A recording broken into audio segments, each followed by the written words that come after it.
A royal secret hidden for decades has just been exposed, and it changes everything we know about the line of succession. In a revelation that has sent shockwaves through Buckingham Palace, newly uncovered documents reveal a stunning twist in the royal bloodline.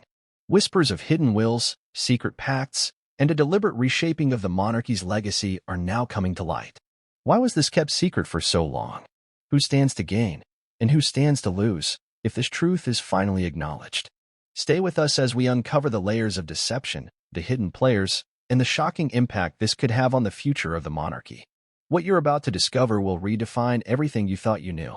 Before we continue, please hit the like button, subscribe to the channel, and turn on the notification bell for updates. The revelation came like a shockwave, rattling the gilded halls of Buckingham Palace and sending whispers through every corner of the United Kingdom. It was a moment no one had anticipated, a twist in the royal narrative that even the most seasoned observers could not have foreseen. Princess Anne, the stalwart sister of King Charles, stepped forward with an air of solemnity, clutching a document that would soon shatter illusions and reshape the legacy of the crown jewels. The document was none other than the last will and testament of Queen Elizabeth II, and its contents would shake the very foundations of royal tradition. The gathering itself was a private affair, held in the opulent confines of Windsor Castle's green drawing room. Heavy velvet drapes hung over tall windows, filtering the daylight into a soft, muted glow. The air was thick with anticipation and unspoken tension, the kind that settles when secrets are about to be unearthed. Those present included the most senior members of the royal family: King Charles, his wife Queen Camilla, Princess Anne, Prince William, and Kate Middleton. The atmosphere was heavy with formality, each member dressed in muted tones that reflected the somberness of the occasion. Princess Anne, known for her unwavering commitment to royal duty and her unflinching honesty, had been chosen by the late Queen herself to perform this solemn task. It was a decision that had surprised many, given Anne's reputation for bluntness and her unyielding adherence to tradition. Yet, it was also a testament to the deep trust the Queen had placed in her only daughter. Anne's expression was as steely as ever, her posture rigid with the weight of responsibility. She stood at the head of the long mahogany table, the will clutched tightly in her hands, her gaze fixed forward as she began to read. The room fell silent, the kind of silence that grips tightly and refuses to let go. All eyes were on, and as she unfolded the pages of the document, her voice clear and unwavering, she began with the standard formalities. Expressions of love for her family, acknowledgments of her long reign, and gratitude for the support she had received over the decades. But as Anne read further, the atmosphere began to shift. Phrases like direct bloodline and legacy preservation peppered the narrative, causing subtle glances to be exchanged among those gathered. Then came the moment that would forever be etched into the annals of royal history. Anne's voice, steady but edged with something akin to disbelief, echoed through the room as she read aloud the decision that Queen Elizabeth had made regarding her personal jewelry collection, specifically the crown jewels and her private collection of heirloom pieces. The late Queen had decreed that Queen Camilla was to inherit none of the jewelry, none of the diamonds, tiaras, necklaces, or brooches that had been passed down through generations.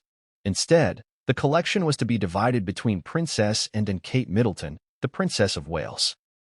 The words hung heavy in the air, sinking slowly into the consciousness of those present. Queen Camilla's face, usually composed and regal, betrayed a flicker of shock. Her eyes, wide with disbelief, searched Anne's expression for any hint of misinterpretation. But Anne's face remained impassive, her eyes steady on the document in her hands. There was no mistake. The Queen had made her wishes clear, and those wishes did not include Camilla. King Charles's expression was equally telling. His jaw tightened, and his hands gripped the arms of his chair with knuckles white against the polished wood. For a moment, it seemed as if he might interrupt, as if the words tumbling from Anne's mouth were too much to accept. But he held his tongue, his eyes fixed on a distant point just beyond Anne's shoulder, his mind visibly racing to process the implications. The room remained silent, the tension nearly suffocating as Anne continued reading, her voice unyielding and clear. Princess Anne's expression never wavered as she moved through the will's stipulations, her eyes never once meeting Camilla's gaze. To the Princess Royal, the task was purely one of duty, an execution of her mother's final wishes, nothing more. But for those who watched, the reading felt like something far deeper. It was as if the Queen, even in death, had spoken her mind in a way she never could during her life. Her decision was as symbolic as it was practical, a deliberate statement about legacy, heritage, and bloodline. The implications were immediate and profound.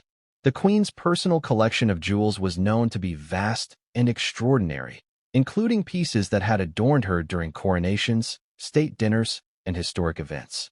The famous Burmese ruby tiara, the Grand Duchess Vladimir tiara, the Cullinan 3 and 4 brooch. All of these iconic pieces were now set to bypass Camilla entirely. The Queen had chosen instead to place them in the hands of Princess and Princess Kate, ensuring that they remained within the direct lineage of the Queen's own bloodline. Camilla, visibly shaken, maintained her composure, but those present described her expression as strained. Her eyes, glassy with what could have been tears or mere disbelief, remained fixed on and as she read the final passages.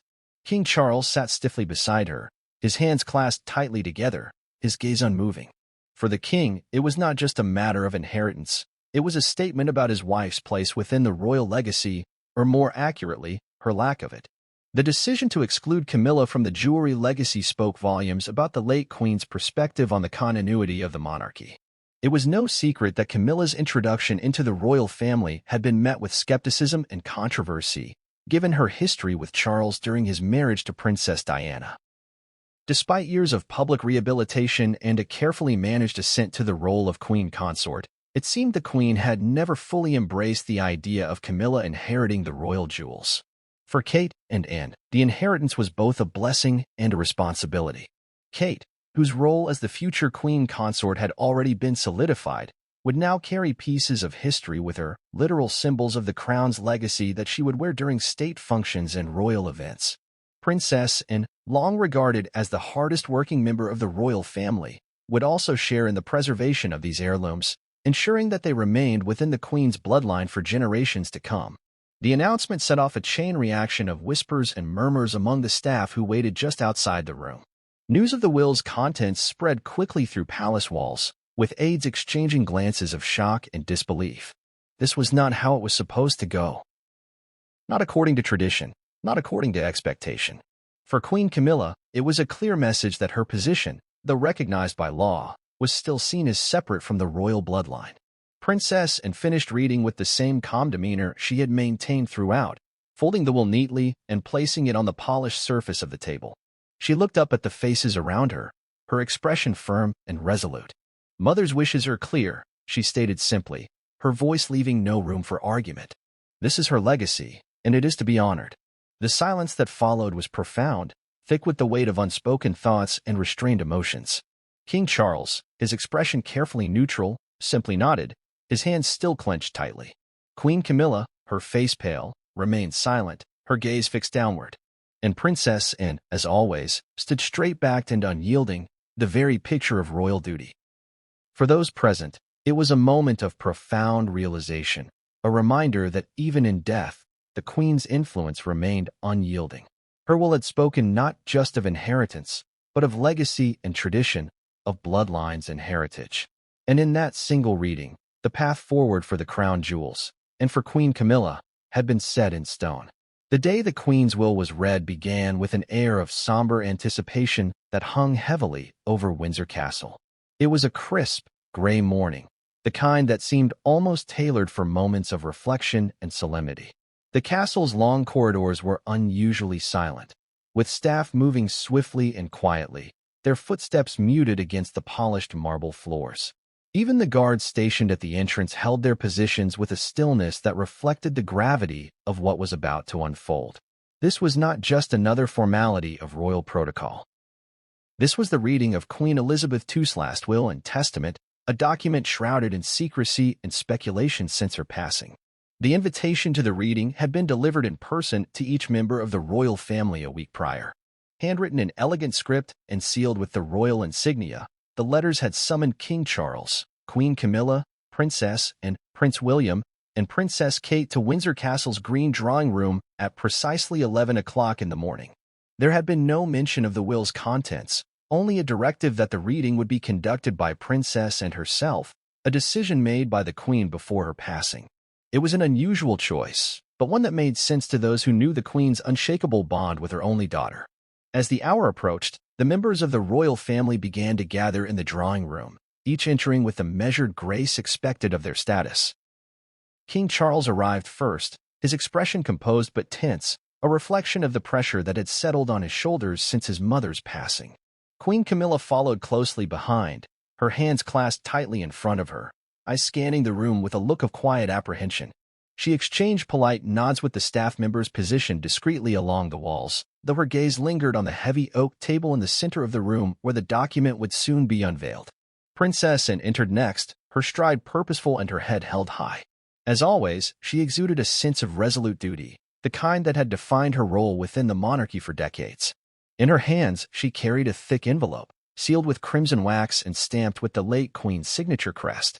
She moved directly to the head of the table, her expression unyielding as she placed the envelope carefully before her. There was no hesitation, no moment of pause. Only the steady determination of a woman tasked with executing her mother's final wishes. Prince William and Princess Kate arrived moments later, their presence adding a touch of warmth to the room's otherwise heavy atmosphere. Kate, dressed in a simple navy dress with a single strand of pearls around her neck, greeted the others with her usual grace. Her smile was gentle, her eyes soft, though there was a flicker of apprehension that she did not fully manage to hide. William, ever the picture of composure, placed a reassuring hand on her back as they took their seats opposite King Charles and Camilla. When the clock struck 11, the room fell silent. The staff discreetly exited, leaving the royals alone in the stillness of the green drawing room. Princess Anne stood at the head of the table, her hands resting on the envelope before her. She took a moment to look around the room, her gaze settling briefly on each face before finally resting on King Charles. He nodded, the gesture subtle but clear, a silent acknowledgement to proceed. With practiced precision, Anne broke the seal of the envelope, her hands steady and deliberate. She removed the document inside, unfolding its contents with a care that reflected the weight of its significance. The room seemed to hold its breath as she began to read, her voice clear and unwavering. The introduction was standard, a declaration of the Queen's love for her family, her gratitude for the years of service she had shared with the nation, and her hopes for the future of the monarchy. The language was formal, yet unmistakably tender, each word crafted with the elegance and poise that had defined the Queen's reign. But as Anne read on, the atmosphere in the room began to shift.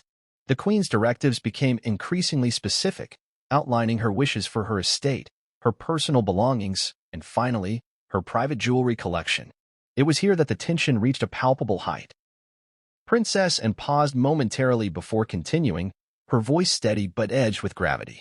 "It is my wish," she read aloud, "that the entirety of my personal jewelry collection, including items inherited from Queen Mary and Queen Victoria, be passed directly to Princess Anne and the Princess of Wales, Catherine. These pieces are to remain within the direct bloodline of the monarchy, to be preserved for future generations of my family." The reaction was instantaneous. Queen Camilla's eyes widened ever so slightly, her hands clasping together with a renewed tightness. King Charles straightened in his chair, his jaw clenched as he absorbed the words. There was a silence that stretched uncomfortably, broken only by the faint sound of the pages turning in Anne's hands. Princess Kate, seated beside William, exchanged a quick glance with her husband, her expression a mixture of surprise and disbelief. William's hand found hers beneath the table, giving it a gentle squeeze as if to anchor her amidst the rising tension. Princess Anne continued reading, her voice unwavering. The late Queen's decision was spelled out with clarity. Camilla was to inherit none of the crown jewels or the private heirlooms that had been passed down through generations of queens and princesses. The Queen had chosen instead to place them in the hands of her daughter and granddaughter-in-law, preserving the legacy strictly within the bloodline. There was no room for misinterpretation, no ambiguity in the language. It was a direct and deliberate decision. The weight of the announcement settled heavily in the room, pressing down on those present with an almost tangible force. King Charles's face remained unreadable, though his knuckles were white against the polished arms of his chair. Queen Camilla, for her part, maintained her composure, though her eyes betrayed the shock she was desperately trying to suppress. To be excluded from the jewelry collection, a symbol of royal legacy and prestige, was not only a blow to her status but also a public declaration of her separation from the direct lineage of the Queen's heritage. Princess Anne read on, moving through the remaining stipulations with the same resolute calm she had maintained since the beginning. When she reached the final passage, she closed the document with a firm gesture, placing it back into its envelope before looking up to face the room. Her expression was steady, her eyes sharp with the weight of finality. "These were Mother's wishes," she stated plainly, her voice unyielding, "and they will be honored." The silence that followed was suffocating, stretching out over long moments as the implications of the will settled over the group. King Charles finally spoke, his voice low and measured. "Mother was always clear about her intentions," he remarked, though his tone carried the weight of reluctance. Queen Camilla remained silent, her hands folded neatly in her lap, her gaze fixed firmly on the table before her. The staff returned shortly after, moving quietly as they reopened the doors and resumed their positions along the walls. But the mood in the room had shifted irrevocably. What had once been unspoken was now out in the open, and the legacy of the crown jewels had been sealed with the stroke of the late Queen's pen. It was a decision that would echo through the halls of Buckingham Palace for years to come, a testament to the weight of tradition and the Queen's unyielding commitment to bloodline legacy. Queen Camilla's reaction to the reading of the will was as composed as it was unsettling.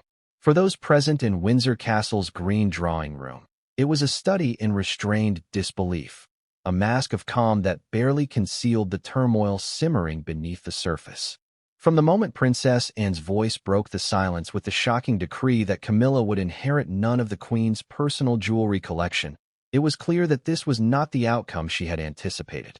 Camilla had entered the room with the confidence of a woman secure in her place within the monarchy. Her marriage to King Charles had been legitimized by time and acceptance, her title of Queen Consort a testament to her rise from scandal to royal respectability. For years, she had stood beside Charles, enduring the sharp scrutiny of the public eye and the whispers of royal insiders. She had navigated the complexities of royal life with a calm resilience, her place seemingly cemented with every public appearance and royal engagement. But as Princess Anne read the lines of the will with clear precision, the facade began to crack. The words were unambiguous. Queen Camilla would inherit none of the late Queen's personal jewelry.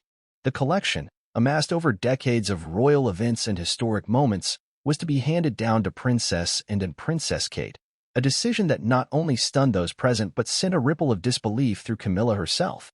Those who observed the moment described a subtle change in her demeanor. Her hands, which had been resting delicately in her lap, tightened slightly, the knuckles turning white against the lace of her gloves. Her eyes, usually steady and composed, flickered with the faintest hint of disbelief. It was the kind of reaction that comes not from surprise alone, but from a realization that something deeply significant had just transpired. For Camilla, the exclusion from the jewelry collection was not just a denial of inheritance, it was a symbol of separation, a message that, despite her title, she was not fully embraced as part of the Queen's legacy. King Charles, ever the attentive husband, reached over and placed his hand gently over hers. His touch was reassuring, a silent reminder of unity amidst the shock that hung in the air. Camilla acknowledged the gesture with a slight nod, her face still composed, but her eyes revealing a flicker of vulnerability. Charles's expression, though reserved, spoke of his own surprise, a tightening of the jaw, a subtle narrowing of the eyes as he processed the implications of his mother's decision. For years, Camilla had carried the weight of public skepticism, enduring headlines that questioned her place beside Charles. She had worked tirelessly to rehabilitate her image, moving from the shadows of controversy into the light of royal duty.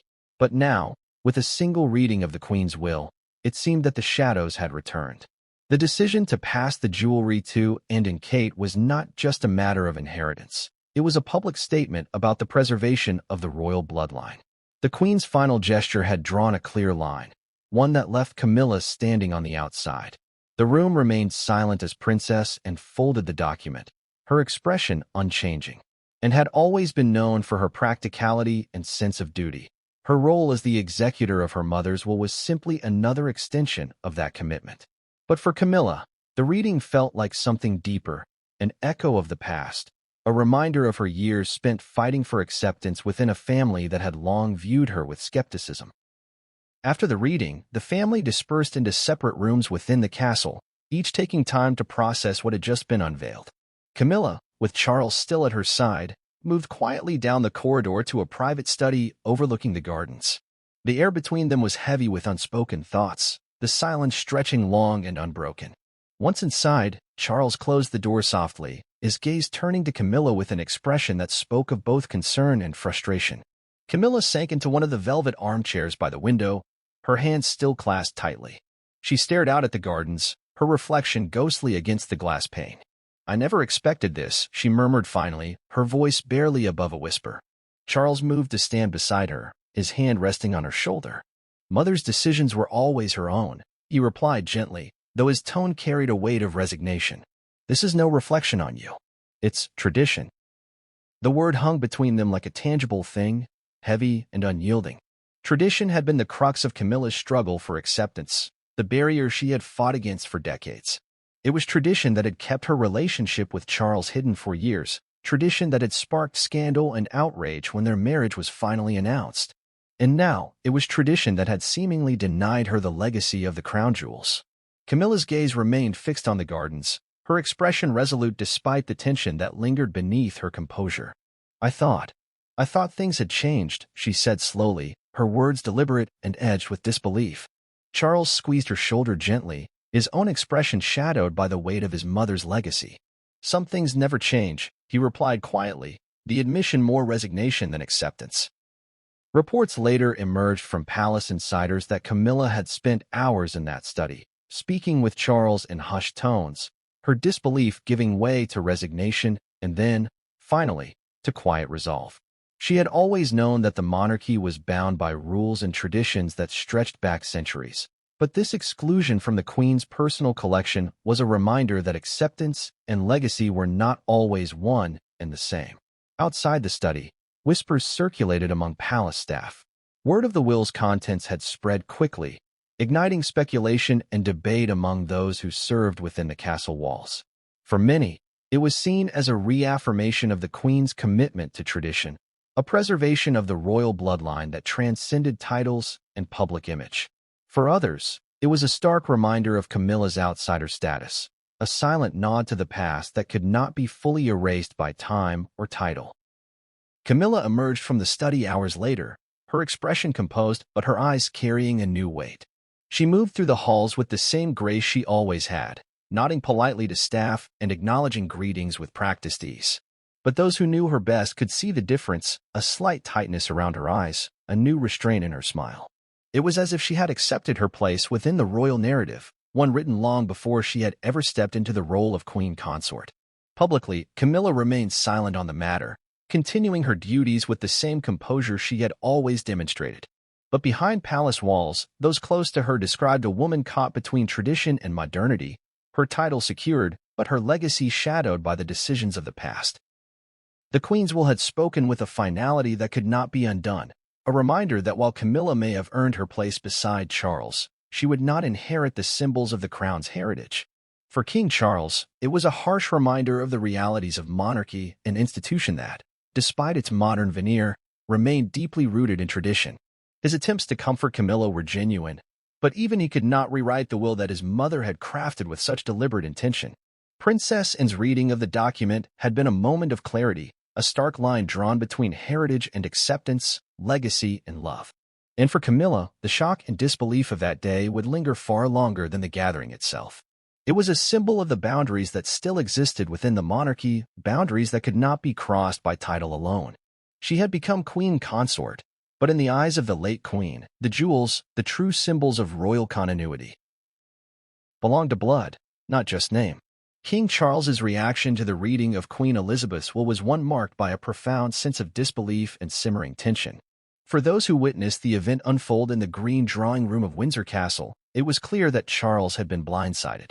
The news that Queen Camilla would inherit none of the late Queen's personal jewelry collection came as a shock, one that Charles neither anticipated nor prepared for.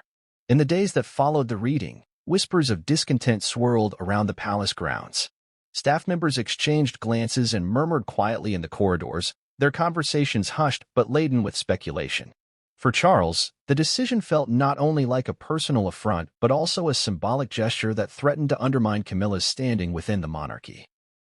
Despite the years of careful public rehabilitation and the gradual acceptance of Camilla as queen consort, the will's stipulation suggested that the late queen had drawn a clear line, one that kept the jewels firmly within the bloodline.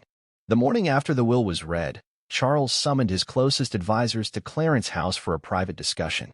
The mood was tense, the air thick with unspoken concern. His senior aides, many of whom had served the royal family for decades, took their places around the long oak table, their faces taut with anticipation. Charles entered the room with his characteristic briskness, his expression resolute but strained. He wasted no time with pleasantries, instead getting straight to the heart of the matter. "I want to understand the implications," he began, his voice steady but edged with tension. "My mother's will is clear, but there are questions about what it means for Camilla's position. I want answers." His gaze swept across the room, landing on Sir Clive Alderton, his principal private secretary.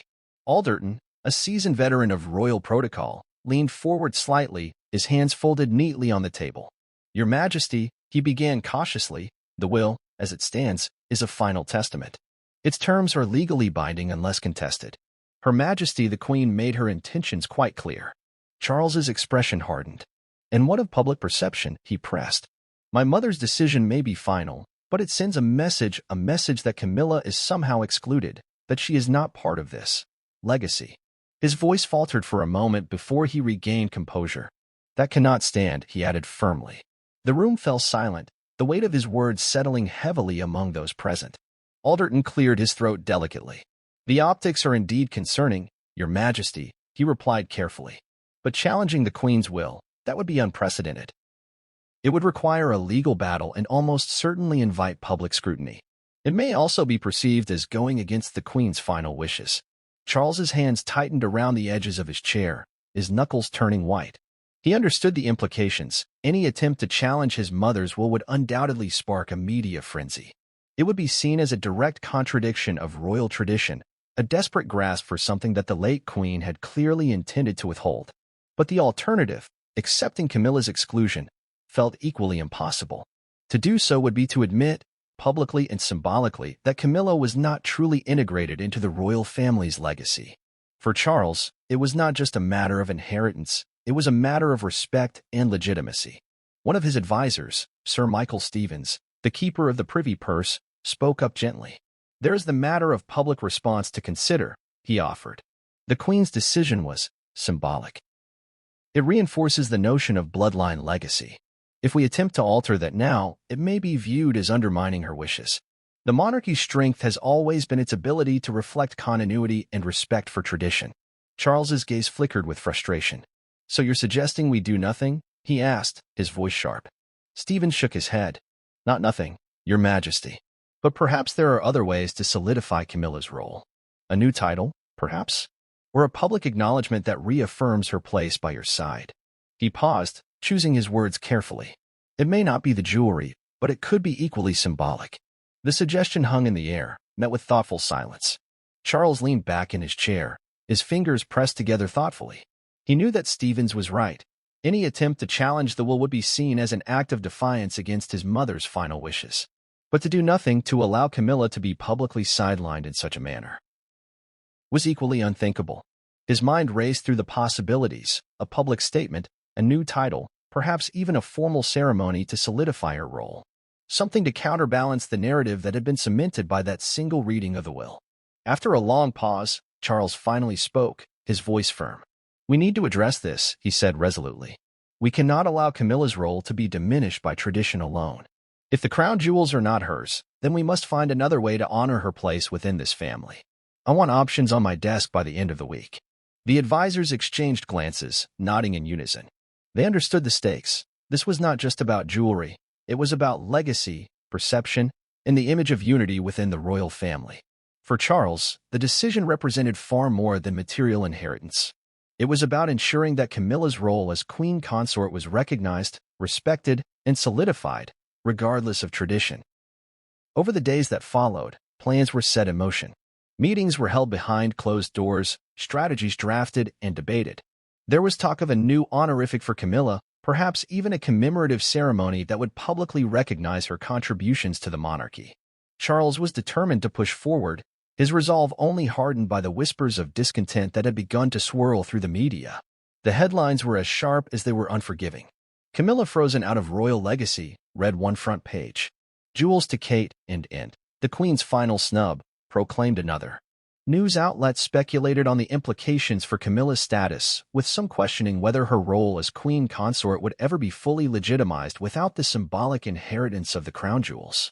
Royal commentators dissected every public appearance, every gesture between Charles and Camilla, searching for cracks in the facade of unity.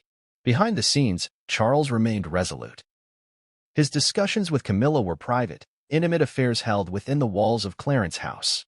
Insiders described the queen consort as composed, though visibly affected by the decision. For her, the exclusion was not just a denial of material wealth but a symbolic reminder of her status as an outsider. Though the public had come to accept her, though she had shared in royal duties and stood beside Charles through countless public engagements, the late queen's will had drawn a line in the sand, one that was impossible to ignore. King Charles knew that the coming weeks would be critical. His actions would not only define Camilla's legacy but would also set the tone for his own reign. It was a moment that demanded careful navigation, a balancing act between honoring his mother's wishes and asserting his own authority as king. The legacy of the crown jewels, though kept within the bloodline, had left a wound, one that Charles intended to heal by any means necessary. As plans began to take shape, whispers of a public ceremony honoring Camilla's contributions to the monarchy began to surface. There were talks of new titles, of public declarations of unity that would seek to solidify her role despite the absence of the Queen's heirlooms. For King Charles, the challenge had just begun. The late Queen's decision had opened old wounds and cast a shadow over Camilla's place within the family. Now, it was up to him to restore what had been taken, to rewrite the narrative that had been sealed with the stroke of a pen in the Queen's final testament. Prince William's reaction to the reading of Queen Elizabeth's will was markedly different from that of his father. Where King Charles had struggled with the implications of Queen Camilla's exclusion, William saw the late Queen's decision as a clear and definitive statement about the future of the monarchy. To him, it represented continuity, tradition, and a direct acknowledgement of the bloodline that had defined the British royal family for centuries. It was not merely an inheritance, it was a safeguarding of history. In the days that followed the reading, William maintained a composed exterior. His public appearances were measured, his interactions with the press as polished and dignified as ever. But those close to him spoke of quiet conversations behind closed doors, moments where he and Princess Kate reflected on the significance of the Queen's final wishes. Kate, who had been present in the green drawing room during the reading, had been visibly moved by the Queen's gesture.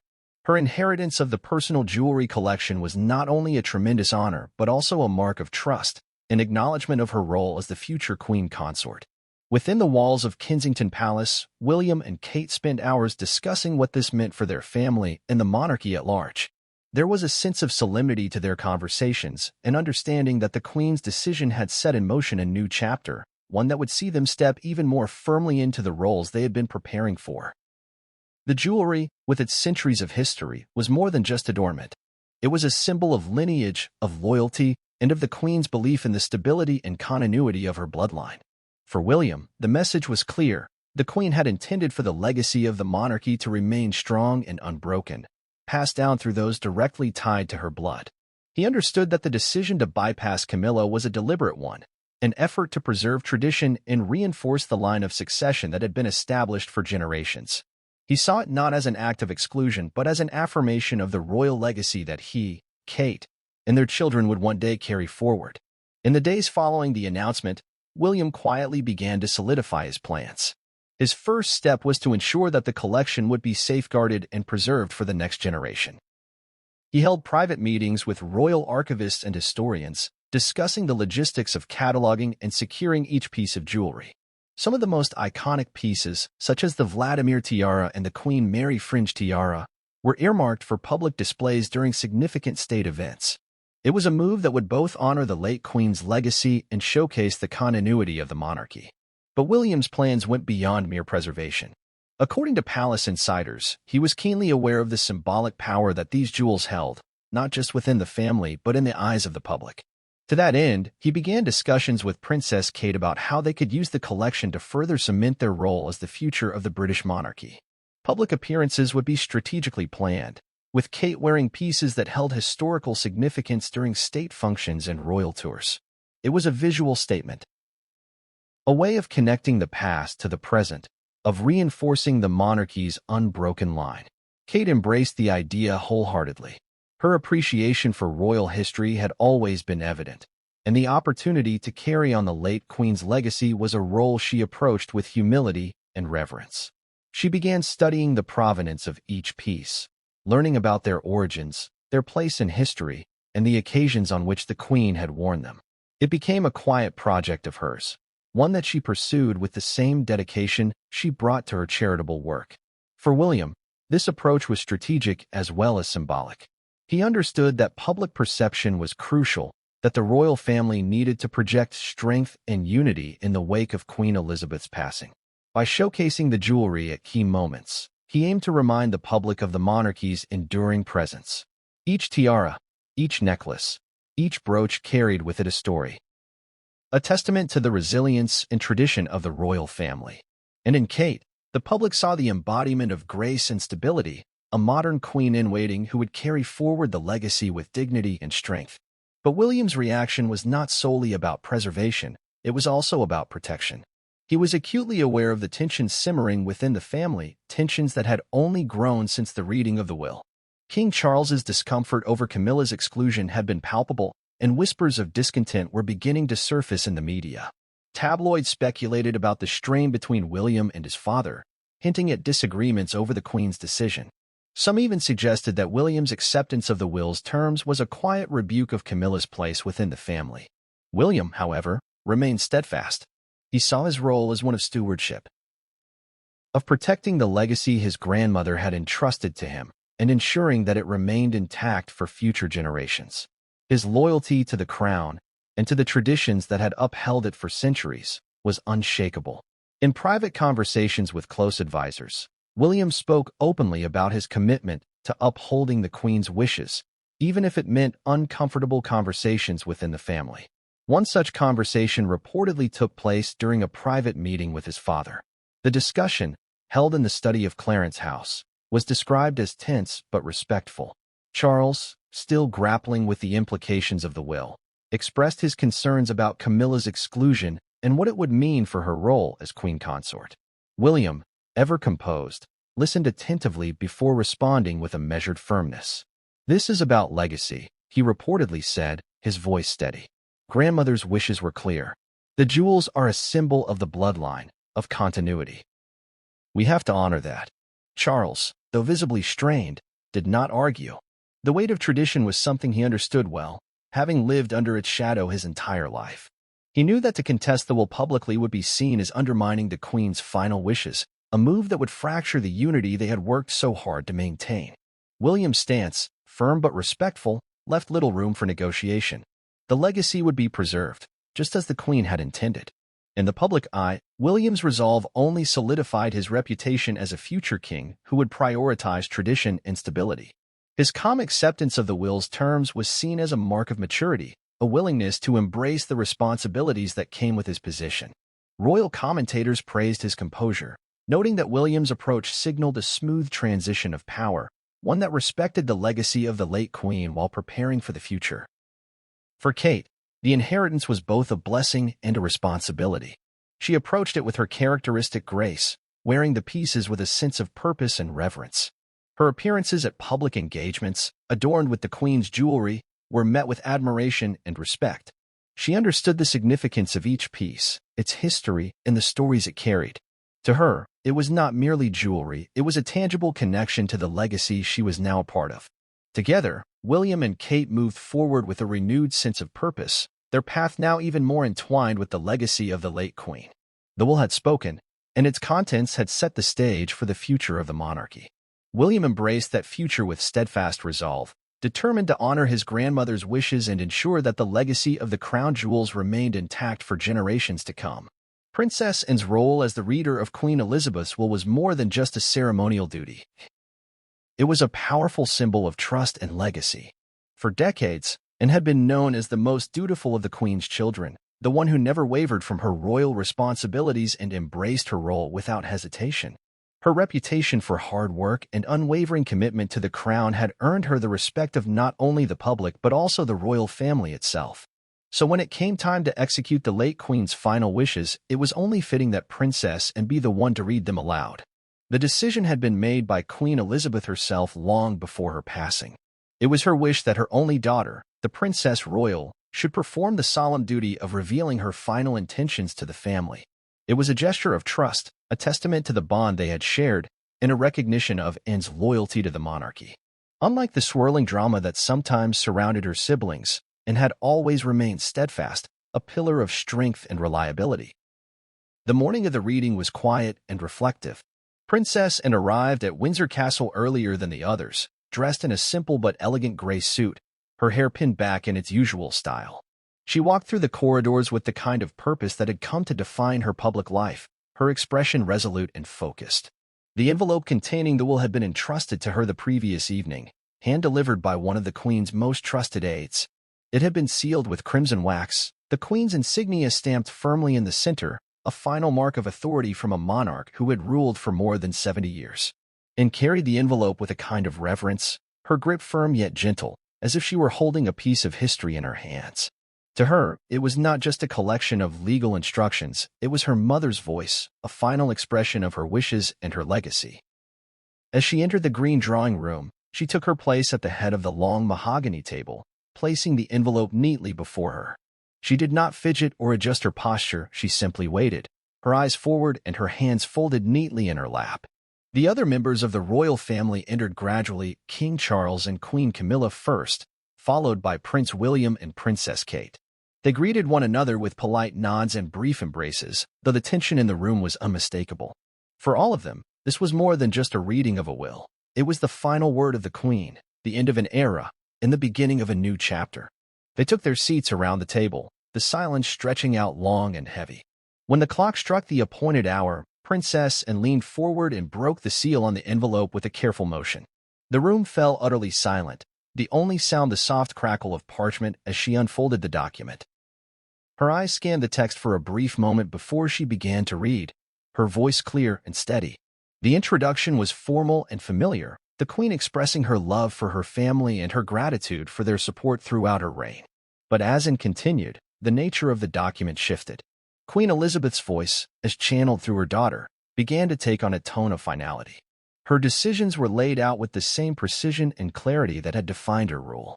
Properties were allocated, estates designated, and charitable donations detailed with exacting care. And then came the portion of the will that concerned her personal jewelry collection, the very heart of her legacy. Princess Anne's voice did not waver as she read the Queen's explicit wishes. Queen Camilla would inherit none of the jewelry collection.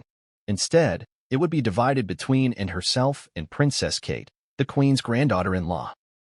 The jewels were to remain within the direct bloodline, a symbol of legacy and heritage to be passed down through the generations. Anne's expression remained composed as she read, her voice unwavering even as the tension in the room grew thick and palpable. She had always been known for her resilience, her ability to shoulder responsibility without complaint, and this moment was no different. To those watching, it was clear that Anne was executing her mother's wishes with the same sense of duty she had always displayed. But it was not without personal weight. The Queen's decision to entrust Anne with the jewelry collection was as much a testament to her faith in her daughter as it was a statement of tradition. Anne had been a constant companion to her mother, standing by her side at countless events, fulfilling her royal duties with steadfastness and grace. The jewels were not just heirlooms, they were symbols of continuity, of a legacy preserved through loyalty and service. By choosing Anne as the reader of her will, the Queen had not only displayed her trust but had also reaffirmed Anne's place as the stalwart heart of the royal family. When the reading concluded, Anne placed the document back into its envelope with the same care she had used to open it. She looked up at the gathered family, her expression as composed as ever, though there was a hint of steeliness in her gaze. These were Mother's wishes, she said firmly, her voice carrying a weight of finality. There was no room for argument, no suggestion that the decisions could be contested. In Anne's eyes, the Queen's word was law, unbreakable and absolute. Those present accepted her declaration with a mixture of resignation and respect. For King Charles, it was a moment of quiet acknowledgement, a recognition that his mother's decisions were binding and that Anne, as her chosen executor, had delivered them with unflinching resolve. For Queen Camilla, it was a silent acceptance of her place within the legacy, a role that, despite her title, would not include the inheritance of the crown jewels. And for Prince William and Princess Kate, it was a confirmation of their future, a visible and tangible connection to the Queen's legacy that would follow them through the next phase of the monarchy, and departed the room shortly after, her expression still stoic as she walked through the corridors of Windsor Castle. For her, the reading of the will had not been a moment of personal gain but of duty, a final act of service to her mother. She had fulfilled her role with the same precision and dedication that had defined her entire life. And as she returned the envelope to its secure location, she did so with the quiet satisfaction of knowing that her mother's wishes had been honored, exactly as she had intended. To those who witnessed it, Anne's reading of the will was a stark reminder of her unyielding commitment to the monarchy. While others may have been shaken or surprised by the contents of the will, Anne had remained steadfast, a symbol of continuity in a time of transition. It was a role she had been born into, and one she had fulfilled with grace and dignity. And as she stepped back into the shadows of royal duty, there was no doubt that the Queen's choice had been the right one. The revelation of the hidden clause in Queen Elizabeth's will came as a shock to many within the royal family, particularly Queen Camilla. The clause had been written with careful precision, tucked neatly into the latter portion of the will, a part that Princess Anne had read with measured composure during that fateful gathering at Windsor Castle. Its contents were unambiguous. The crown jewels, along with the Queen's personal collection of heirloom jewelry, were to remain within the direct bloodline of the royal family. Queen Camilla, despite her title as Queen Consort, was to inherit none of it. The wording of the clause was elegant yet resolute. Queen Elizabeth had expressed her desire that the jewelry remain a symbol of heritage and continuity within the line of succession, to be passed down to future generations of direct descendants. The language was deliberate, the emphasis on direct bloodline, leaving little room for interpretation. It was a decision that, though unexpected, spoke volumes about the Queen's intentions for the legacy of the monarchy. The hidden clause had been known to only a handful of trusted advisors prior to the reading. Its secrecy had been maintained with the utmost discretion, hidden from even the closest members of the royal family.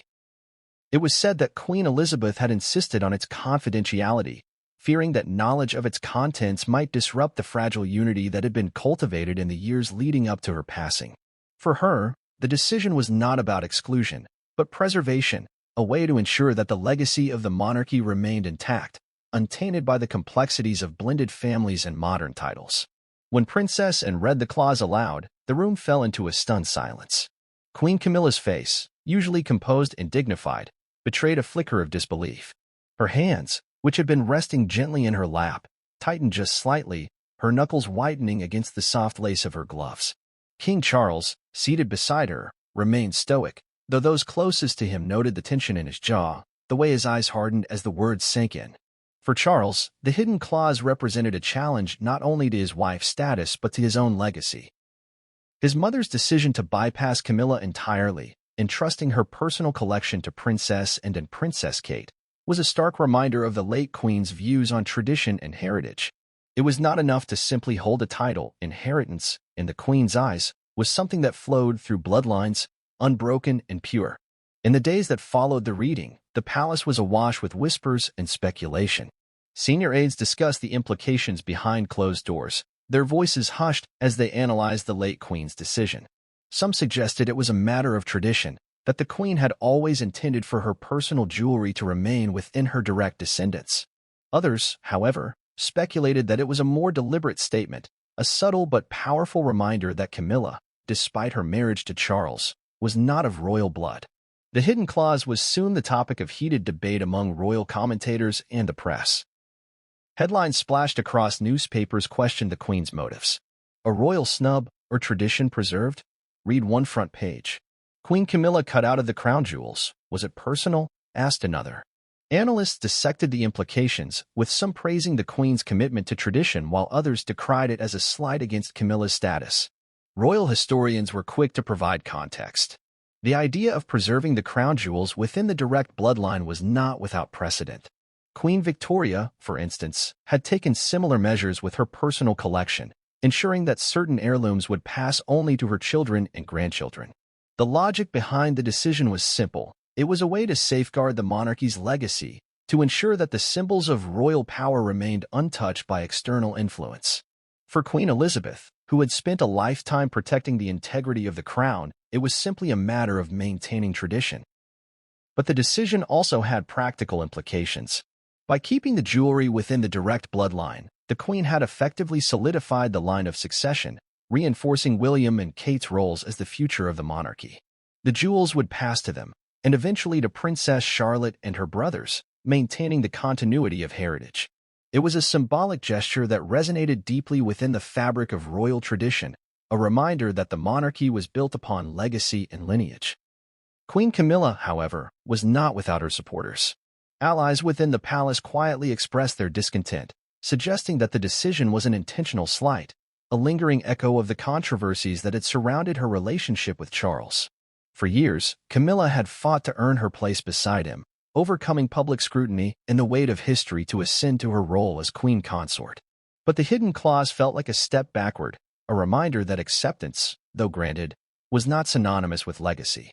Camilla's confidante later described her reaction in private as one of restrained disbelief. She had known that public opinion would always be a factor in her role, that comparisons to Princess Diana would linger no matter how much time had passed. But the exclusion from the Queen's personal collection of jewelry was something she had not anticipated. It was a public statement, a gesture that separated her from the legacy of the monarchy she now represented. In the days following the reading, she maintained her composure during public appearances, her smile as practiced as ever, but those close to her noted a stiffness in her demeanor, a carefulness that hinted at the wounds still fresh beneath the surface. King Charles, for his part, attempted to mitigate the fallout with quiet reassurances. Behind closed doors, he spoke with his advisors about ways to strengthen Camilla's position, to reinforce her role as queen consort despite the symbolism of the hidden clause. There were discussions of new titles, increased public appearances, and strategic charitable work that would bolster her image. But even he could not rewrite the words of his mother's will. The clause was final, its contents unchangeable, its impact irrevocable. Meanwhile, Princess and Princess Kate began preparations to inherit the collection. Though neither spoke publicly about the matter, their actions spoke volumes. Kate, in particular, began appearing at public events adorned with pieces from the Queen's collection, brooches, earrings, and tiaras that had once graced the late Queen's wardrobe. Her appearances were met with admiration and approval, a visual affirmation of the continuity the Queen had sought to preserve. For Princess Anne, the inheritance was both an honor and a responsibility. Her reputation as the most dutiful of the Queen's children was now paired with the stewardship of her mother's most treasured heirlooms, a role she embraced with the same steadfastness she had brought to every aspect of her life. The hidden clause had done more than just distribute heirlooms. It had solidified a legacy. It was a mark of tradition, a symbol of the bloodline that had endured through wars, scandals, and the test of time. For Queen Elizabeth, it was a final act of preservation, a way to ensure that her legacy remained intact and untouched by the tides of modernity. And for those left behind, it was a stark reminder of the power of tradition, a gesture that would echo through the halls of Buckingham Palace for years to come. The crown jewels have always been more than just glittering symbols of monarchy. They are tangible representations of power, history, and unyielding legacy. From coronation ceremonies to state events, the jewels have graced the heads and necks of queens and princesses, silently bearing witness to centuries of royal tradition. Queen Elizabeth II understood their significance perhaps more than anyone, having worn them with grace and dignity for over 7 decades. Her decision to withhold them from Queen Camilla and keep them within the direct bloodline was not just symbolic. It was deeply rooted in the history of inheritance that had defined the monarchy for generations. The origins of the crown jewels stretch back nearly 1,000 years, with the earliest pieces dating back to the reign of Edward the Confessor in the 11th century. Over time, monarchs added to the collection, each contributing their own mark on history through the diamonds, rubies, emeralds, and sapphires that adorned the regalia. The collection grew with each passing reign, becoming a testament to the resilience and grandeur of the British monarchy. One of the most iconic pieces, the imperial state crown, symbolizes the very essence of royal power. Set with nearly 3,000 precious stones, including the Black Prince's ruby and the Cullinan II diamond, it has been worn at every coronation since the 19th century. The crown's history is as tumultuous as it is majestic. It was nearly lost during the English Civil War and underwent significant redesigns over the centuries to reflect the changing tides of monarchy. Queen Elizabeth wore it with pride and poise during the state opening of Parliament, its weight both literal and symbolic, a reminder of the responsibility she bore. Another crown of great historical significance is St. Edward's crown, the centerpiece of the coronation regalia. Created in 1661 for the coronation of Charles II, it replaced the medieval crown that had been melted down during the English Civil War. Weighing nearly 5 pounds, it is made of solid gold and encrusted with precious stones. Its use is reserved exclusively for coronation ceremonies, a tradition that Queen Elizabeth honored during her own ascension to the throne in 1953. It was this crown that rested upon her head as she took her oath, solidifying her place in history and marking the beginning of a reign that would span more than 70 years. For centuries, the tradition of passing down these treasures had followed a strict protocol, one that placed emphasis on bloodline and heritage. Each piece of jewelry, each crown and scepter, was a symbol of continuity, a thread that connected each monarch to the next. Queen Victoria, whose reign lasted from 1837 to 1901, was instrumental in expanding the royal collection, acquiring jewels from across the empire and setting the standard for royal adornment. It was during her reign that the Koh-i-Noor diamond, one of the most famous gems in the world, became part of the crown jewels. The diamond, steeped in both glory and controversy, was set into the crown of the Queen Mother for the coronation of her husband, King George VI. Its legacy, much like that of the other jewels, became a testament to the power and reach of the British Empire. When Queen Elizabeth inherited these pieces, she did so with a profound understanding of their legacy. The jewels were not merely accessories, they were symbols of sovereignty, a reflection of the monarchy's permanence amidst a changing world. She wore them with a grace that underscored her role as a bridge between tradition and modernity. During state dinners, diplomatic visits, and public appearances, the jewels served as reminders of the crown's enduring influence. Her decision to exclude Camilla from the inheritance of these historic pieces was not made lightly. Those close to the Queen revealed that she had always held a deep reverence for tradition and legacy. To her, the jewels represented more than just beauty. They were markers of history, symbols of strength, and emblems of continuity. Passing them to Princess Anne and Princess Kate was a deliberate choice, one that underscored the importance of bloodline and the preservation of royal heritage. The Queen's private jewelry collection, distinct from the official crown jewels, also carried immense historical significance. These pieces, often worn during more intimate or personal occasions, included heirlooms passed down from Queen Mary and Queen Victoria. Among them was the Delhi Durbar tiara, commissioned by Queen Mary in 1911 for the Delhi Durbar in India.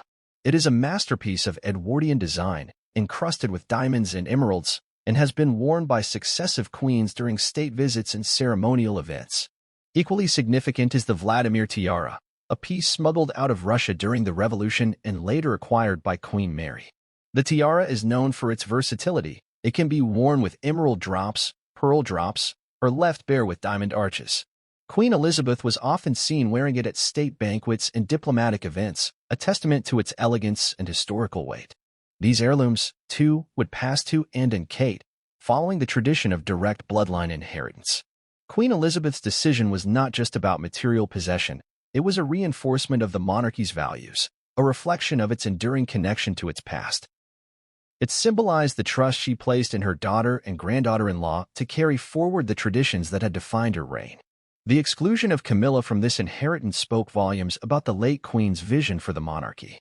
For Elizabeth, legacy was not just about titles, it was about heritage, about blood that connected one generation to the next. While Camilla had been embraced as queen consort, the jewels remained symbols of the crown's unbroken lineage, a testament to continuity that extended beyond marriage and title. The public reaction to the revelation was as divided as it was intense. Historians praised the Queen's adherence to tradition, noting that it was a reflection of her lifelong commitment to the sanctity of the royal bloodline. Critics, however, viewed the decision as a slight, a reminder that Camilla, despite her title, was still seen as an outsider to the legacy of the monarchy. Yet, for the Queen, the decision had been made with purpose. It was her final act of stewardship, a way to ensure that the treasures of the crown remained linked to the family from which they had sprung.